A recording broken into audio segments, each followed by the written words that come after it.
ಇದಕ್ಕಿದ್ದಂಗೆ ನಿನ್ನೆ ಜಯಮೃತ್ಯುಂಜಯ ಶ್ರೀಗಳನ್ನು ಉಚ್ಚಾಟನೆ ಮಾಡಲಾಗಿದೆ ಅನ್ನೋ ಸುದ್ದಿ ಇದೆಯಲ್ಲ, ಅದು ನೀವು ಯಾವುದೇ ಕಾರಣಕ್ಕೂ ನನ್ನ ಉಚ್ಚಾಟನೆ ಮಾಡೋಕ್ಕೆ ಸಾಧ್ಯ ಇಲ್ಲ ಅನ್ನುವಂಥ ಮಾತನ್ನು ಅವರು ಕೂಡ ಹೇಳ್ತಾ ಇದ್ದಾರೆ. ಏನು ಸ್ವಾಮೀಜಿ, ಪೀಠದ ಒಳಗಡೆಗೆ ಇಷ್ಟೊಂದು ಗೊಂದಲಗಳಿದಾವಲ್ಲ, ಅದ್ರ ಬಗ್ಗೆ ಏನಂತೀರಿ? ನೋಡು, ಇವತ್ತಷ್ಟಂತಲ್ಲ, 100 ವರ್ಷಗಳಿಂದ ಪೀಠ ಅಂತಂದರೆ ಯಾವತ್ತದು ಪವರ್ಫುಲ್ ಆಗುತ್ತೋ ಅಲ್ಲಿ ರಾಜಕಾರಣ ಬರುತ್ತೆ. ಎಲ್ಲಿ ರಾಜಕಾರಣ ಬರ್ತದೋ ಅಲ್ಲಿ ಗೊಂದಲಗಳು ಮತ್ತು ಅಧಿಕಾರ ಬರೋಕ್ಕೆ ಶುರು ಮಾಡ್ತದೆ, ಅಧಿಕಾರದ ಸ್ಪರ್ಧೆ ಬರೋಕ್ಕೆ ಶುರು ಮಾಡುತ್ತೆ. ಅದು 100 ವರ್ಷಗಳ ಬಂದಿದೆ. ಇದು ಕರ್ನಾಟಕಕ್ಕೆ ಇದೇ ಮೊಟ್ಟ ಮೊದಲ ಬಾರಿ ಏನು ಅಂತಲ್ಲ. ನಮ್ಮ ಹರಿಹರ ಪೀಠ ಅದು ಮೂಲ ಪೀಠ. 2003ನೇ ಇಸ್ವಿಯಲ್ಲಿ ಯಾವತ್ತು ಪಂಚಪೀಠದವರು ವಾಜಪೇಯಿಯವರು ಮತ್ತು ಅಡ್ವಾಣಿಯವ್ರ ಹತ್ರ ಹೋಗಿ ನಾವು ಬೇಡ ಜಂಗಮರು ಅಂಥೇಳಿ ಒಂದು ನಮಗೆ ಬೇಡ ಜಂಗಮರು ಅಂತ ನಮ್ಗೆ ಆ ಸರ್ಟಿಫಿಕೇಟ್ ಕೊಡಿ ಅಂತ ಕೇಳ್ಕೊಂಡ್ರು. ಅಲ್ಲಿ ತನಕ ಇಡೀ ಪಂಚಪೀಠಕ್ಕೆ ನಾಡಿನ 100 ಮಠಗಳಿಗೆ ಮೂಲ ಭಕ್ತರೇ ಪಂಚಮಸಾಲಿಗಳಾಗಿದ್ದರು.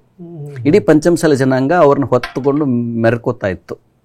ಯಾವಾಗ ಇವರು ಬೇಡ ಜಂಗಮ ಅಂತ ಪ್ರಶ್ನೆ ಕೇಳಿದ್ರಲ್ಲ, ಅಕಸ್ಮಾತ್ ಒಟ್ಟು ವೀರಶೈವ ಲಿಂಗಾಯತರಿಗೆ ಮೀಸಲಾತಿ ಕೇಳಿದರೆ ಅವ್ರನ್ನ ಇನ್ನೂ ಮೆರೆಸ್ತಿದ್ರು, ಇನ್ನೂ ಅವ್ರನ್ನ ದೇವರಾಗಿ ಕಾಣ್ತಾ ಇದ್ರು. ಅವರು ತಮ್ಮ ಸ್ವಜಾತಿಗೆ ಕೇಳಿದ್ರಲ್ಲ, ಅದು SC ಸರ್ಟಿಫಿಕೇಟ್ ಕೇಳಿದ್ರಲ್ಲ ಅನ್ನೋದು ಬಹಳಷ್ಟು ಭಕ್ತರಿಗೆ ನೋವುಂಟಾಯಿತು. ಅವತ್ತರಿಂದ 2003ನೇ ಇಸ್ವಿಯಿಂದ ಸಂಘಟನೆ ಶುರು ಆಯಿತು.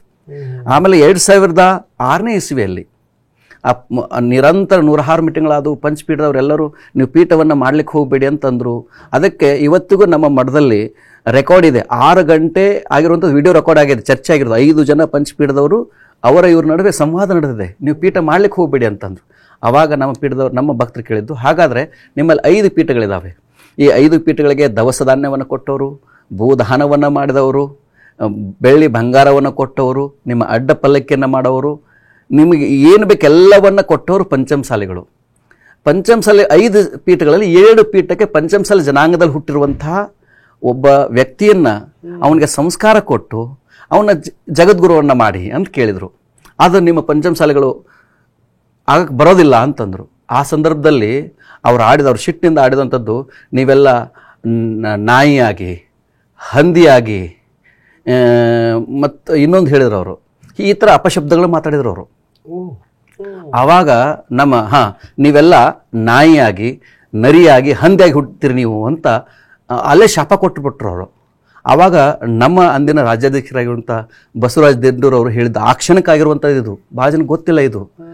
ನಾಯಿ ಆಗಿದ್ದರೆ ನಾವು ನಿಯತ್ತಾಗಿ ಬದುಕ್ತೇವೆ, ನರಿ ಆಗಿದ್ದರೆ ನಾವು ಬುದ್ಧಿವಂತಿಕೆಯಿಂದ ಸಮಾಜದಲ್ಲಿ ಬದುಕ್ತೇವೆ, ಹಂದಿ ಆದರೆ ಈ ಊರನ್ನು ಸ್ವಚ್ಛ ಮಾಡಿಕೊಂಡು ಸ್ವಚ್ಛವಾಗಿ ಬದುಕ್ತೀವಿ ಅಂತ ಹೇಳಿತ್ತು. ಇದು ಅದಾದ ಮೇಲೆ 2006ನೇ ಇಸ್ವಿಗೆ ಡಿಸೈಡ್ ಮಾಡಿದರು ಪಂಚಮಸಾಲಿ ಪ್ರತ್ಯೇಕ ಪೀಠ ಮಾಡಬೇಕು ಅಂತ ಹೇಳಿ.